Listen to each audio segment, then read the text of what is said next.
Okay, so today we're going to talk about the periodic table of elements. Now, does anyone want to throw out there or give me, what is it that you know about the periodic table of elements? It could be anything.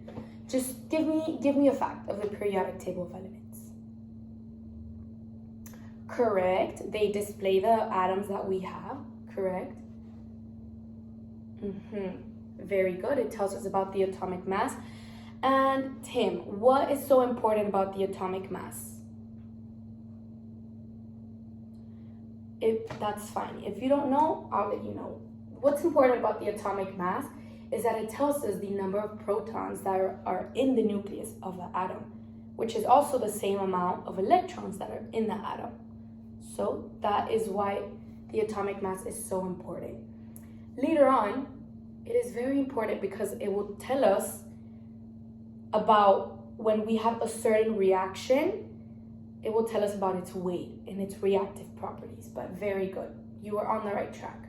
Now, can anyone tell me the difference between a period and a group? That's okay if you guys don't know. Can you guys maybe just throw something out there? What's your guess? No? Okay, I'll tell you. So, a period is basically the rows, or they're basically the rows that are in the periodic table of elements, the ones that run horizontally. One way that you guys can remember it, that has helped me remember it, is P of period and R of row are close to each other in the alphabet. So you can memorize it that way. A row is a period. And can someone tell me what the ones, or what the periods, or the elements in the period, what they represent?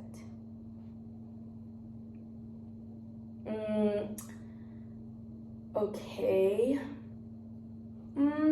Not quite close. We will see about the valence electrons in a bit, but that's a good guess. Thank you for participating. Okay, I'll tell you. So, elements in the same period, they have the same physical properties. One way to memorize that is, again, P of physical and P of period.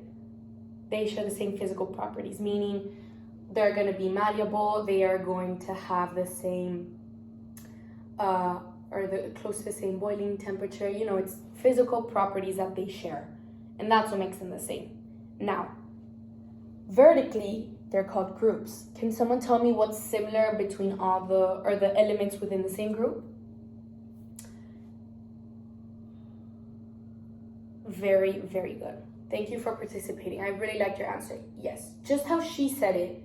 Elements in the same group are the elements that will react, and they will all share the same qualities of reaction within the same group. So for example, if we look at group 1, we can see hydrogen and lithium.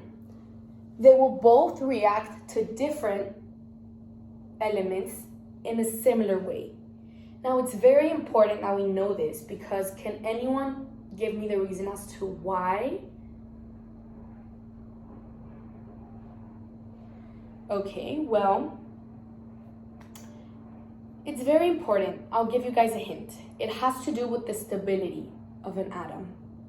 And it's what makes everything stable. It's what keeps water molecules H2O stay at H2O.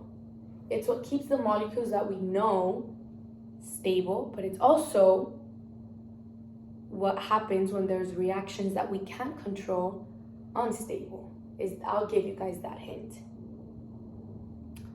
No? Okay. I'll tell you.